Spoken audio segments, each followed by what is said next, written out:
সবচেয়ে বড় কথা হলো যে বাংলাদেশের মুক্তিযুদ্ধের প্রথম মুক্তিযোদ্ধা আমাদের প্রিয় নেত্রী, দেশনেত্রী ম্যাডাম খালেদা জিয়া।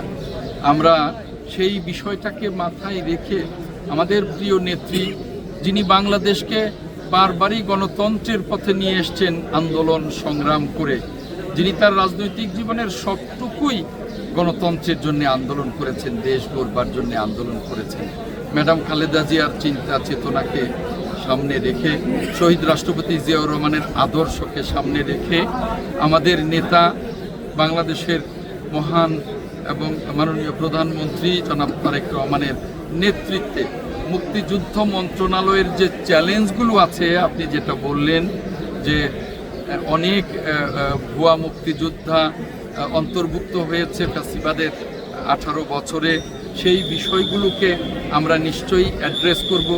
এবং আপনি যেটা বললেন যে রাজাকারের তালিকাতে অনেক সত্যিকারের মুক্তিযোদ্ধা তালিকাভুক্ত হয়েছে, এই বিষয়টাও আমরা অ্যাড্রেস করব। কেবলই দায়িত্ব পেয়েছি, মন্ত্রণালয়ে বসবো, সকলের সহযোগিতা নিয়ে মাননীয় প্রধানমন্ত্রী জনাব তারেক রহমানের নেতৃত্বে একটা একটা করে কাজ করব নিষ্ঠার সাথে। সেই কাজের জন্যে আপনাদের সকলের কাছে সহযোগিতা কামনা করছি।